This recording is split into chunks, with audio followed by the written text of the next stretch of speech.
vous écoute pas parce que moi je l'ai dit qu'il voulait me tuer et on m'a pas prise au sérieux en réalité. Et c'est ce que j'ai dit à la gendarmerie, c'est quand vous me verrez par terre, morte, que vous direz « Ah bah si, tout compte fait, il a mis en œuvre ce qu'il a dit ».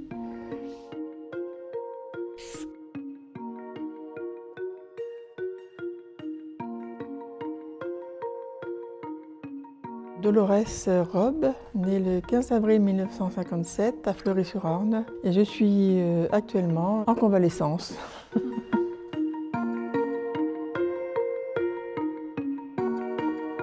Les choses ont commencé à changer quand on s'est mis dans le même appartement en réalité.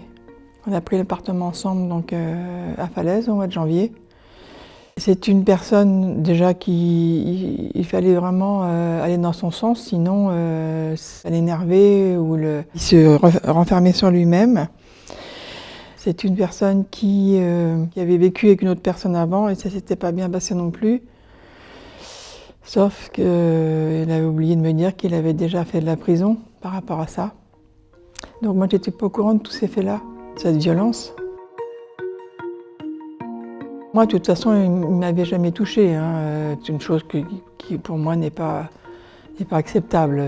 Donc là, c'était à partir du moment où il a agi de cette manière-là que pour moi, c'était fini. Et lui, c'était impossible que je puisse ne plus revenir. Il était jaloux de mes enfants déjà. Et j'avais une discussion avec mon autre fils Aurélien. Et j'ai été émue. Et quand il a vu mon émotion, ça lui a vraiment déplu.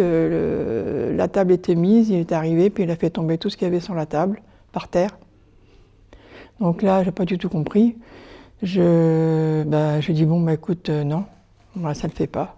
Donc je suis allée chez ma fille qui habitait pas très loin. Je suis sortie, il a essayé évidemment de m'attraper.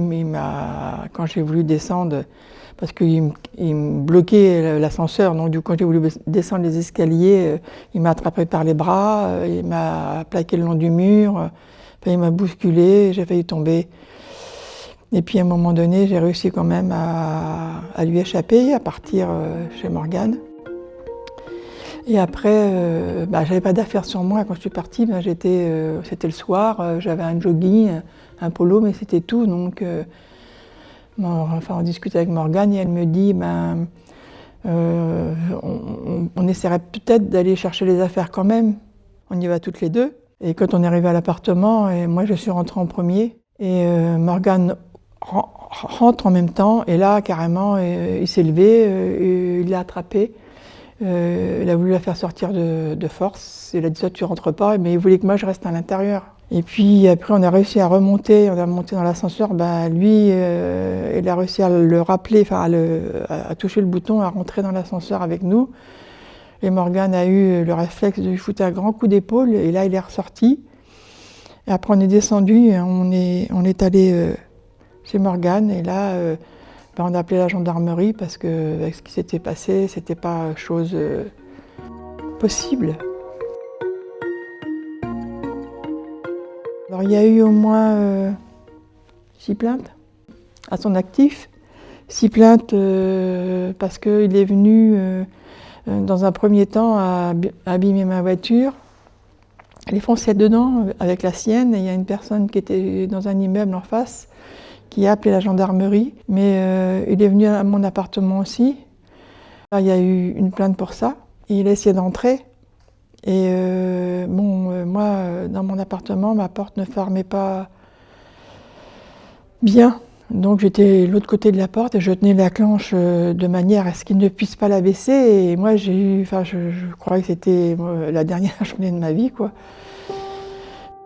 Et à un moment donné, j'ai eu le réflexe de dire j'ai mon téléphone, j'appelle la gendarmerie tout de suite. Et comme il savait qu'il avait déjà plusieurs plaintes, du coup il est ressorti et par la fenêtre, je l'ai vu aller à sa voiture. Donc là, je l'ai pris en photo.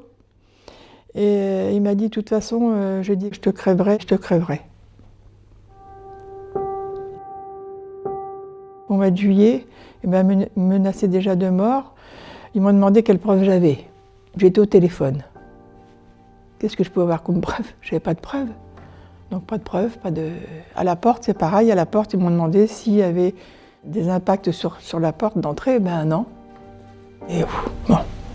Le soir où il est venu chez elle, on a appelé, il n'y a personne qui est venu. Il n'y a personne qui s'est déplacé. Alors qu'il y avait déjà les plaintes avant. On nous a répondu, on ne peut pas trouver quelqu'un si vous n'avez pas l'adresse. Mais nous, on n'a pas d'adresse, ça ne veut pas dire qu'il n'en a pas en fait. On nous a dit qu'il fallait qu'elle quitte Falaise. C'était à lui de partir, pas à moi en réalité. Il a été condamné début août à 18 mois de prison avec 12 mois avec sursis, 6 mois de mise à l'épreuve avec un bracelet qui ne sert à rien, puisque c'était juste l'interdiction de rentrer en contact. Pas d'approcher, de rentrer en contact. Alors ça veut dire quoi? Il a fait téléphoner donc un de ses amis que je connais pour essayer de rentrer en contact du coup, parce que moi je l'avais bloqué partout forcément, et pour dire que ils étaient là, ils étaient en train de l'aider à tirer ses affaires et tout ça. C'est pour ça que pour moi il n'était plus dans cet appartement-là. Et en réalité, si. C'est quand il est revenu qu'il a mis ses menaces à exécution.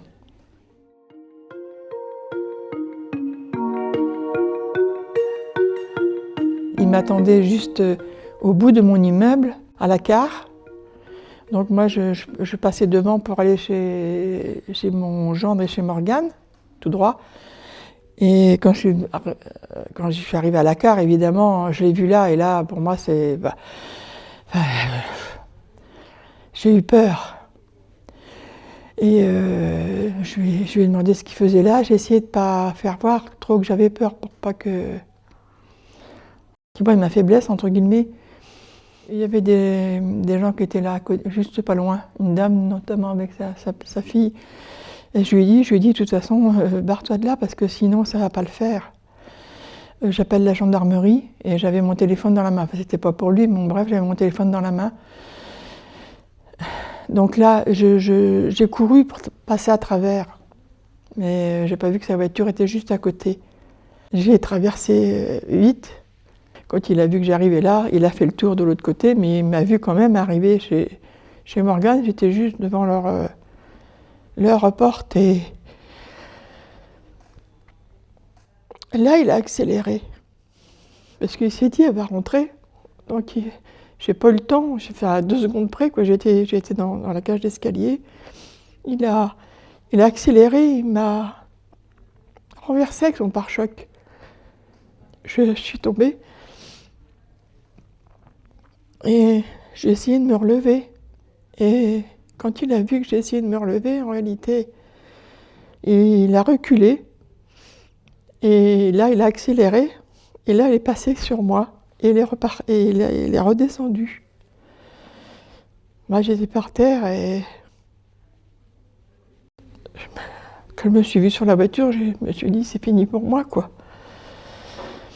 Et bon, ça n'a pas été le cas parce que je suis là aujourd'hui, mais... Mon message, c'est que ça peut arriver, ça peut arriver. Moi, j'aurais jamais pensé en arriver là. Et dans la tourmente du cerveau de certaines personnes, ça arrive. Et le soutien, il n'est pas là. On ne vous écoute pas parce que moi, je l'ai dit, qu'ils voulaient me tuer et on ne m'a pas prise au sérieux en réalité.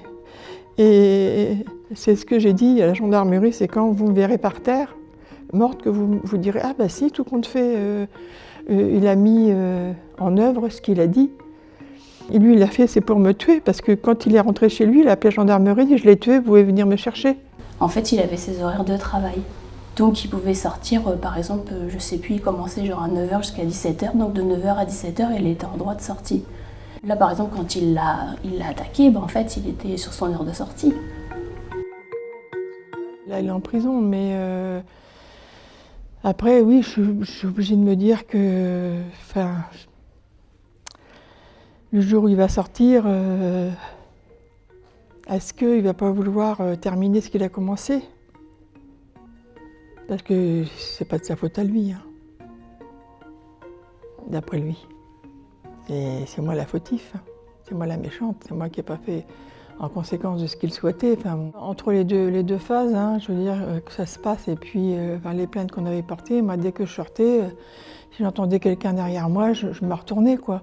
J'avais peur. J'entendais une voiture qui s'arrêtait pas loin, c'est pareil, je regardais si c'était pas lui, quoi. C'était ce moment-là, oui, il m'a atteint, mais c'était avant aussi, c'était quand même des moments de peur, de crainte. Et puis j'ai eu raison d'avoir peur, la preuve.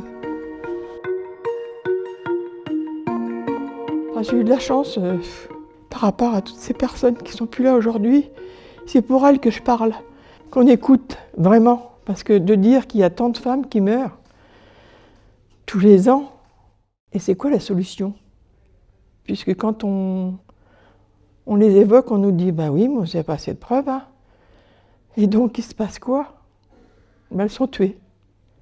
C'est pas logique, je veux dire, que ce soit en Espagne, que ce soit en Belgique, ils ont pris des décisions. Nous, la France, on est quoi dans tout ça, nous? Si je parle aujourd'hui, c'est pour nous protéger, tout simplement. Qu'il y ait un jour quand même quelque chose qui soit mis en place. C'est un dialogue de sourds. Il faut que ça change. Voilà.